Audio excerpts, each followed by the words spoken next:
আসসালামু আলাইকুম রাহমাতুল্লাহ বরকাতুহ। ভালো আছেন সবাই? আমিও আপনার দোয়ালে আমি ভালো আছি।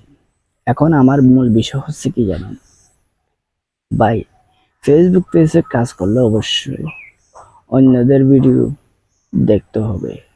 আর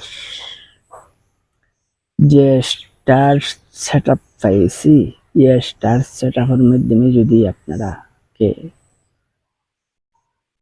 কিছু কিছু এমন গ্রুপ দিবে, সেই গ্রুপটা পূরণ করিবার জন্য এটা যদি আপনারা সবাই পূরণ করতে পারেন, আপনার জন্য সুযোগ সুবিধা হবে। আপনারা যদি এমন কিছু স্টারের বিষয়ের মাধ্যমে যে কার্টেরিয়াগুলো দিছে, স্টারের মাধ্যমে যে কার্টেরিয়াগুলো দিচ্ছে, কি কি দিচ্ছে কার্টেরিয়া শুনুন। আপনি স্টার সেন্টারের মাঝে স্টার সেন্টারকে যদি ফলো করেন, অবশ্যই তারা স্টার গিফট দেন না দেন সেটা আপনার বিষয়।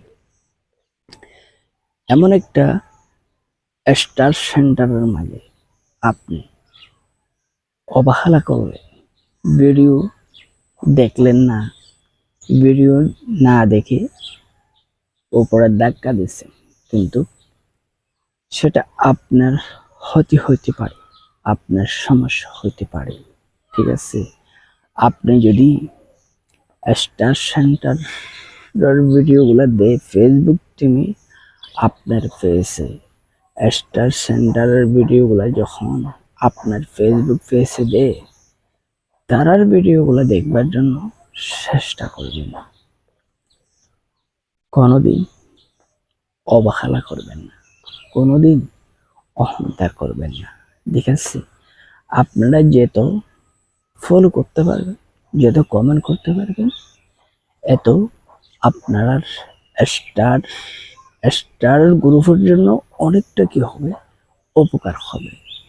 ধরেন মানুষে যদি এক সপ্তাহের মাধ্যমে 100 জন স্টার সেন্টারের মাঝে ভালোবাসা দিছে, স্টার সেন্টারের ভিডিওগুলো দেখতেছে, কিন্তু কিছু একটা দিবে, কিছু দুইটা দিবে, কিছু তিনটা দিবে, কিছু 5টা দিবে, কিছু 6টা দিবে, কিছু 7টা দিবে, কিন্তু আপনি কোনোদিন মন খারাপ করবেন না। আমাকে একটা একটা করে স্টার গিফট দিছে, সেটা কেন দিচ্ছে, সেটা কোনোদিন মন খারাপ করবেন না। সেটা নিয়ে কি করবেন, তারে নিয়ে একটা করে কমেডি ভিডিও বানাবার জন্য চেষ্টা করবেন। কমেডি ভিডিও বানাবার তারে নিয়ে সুন্দর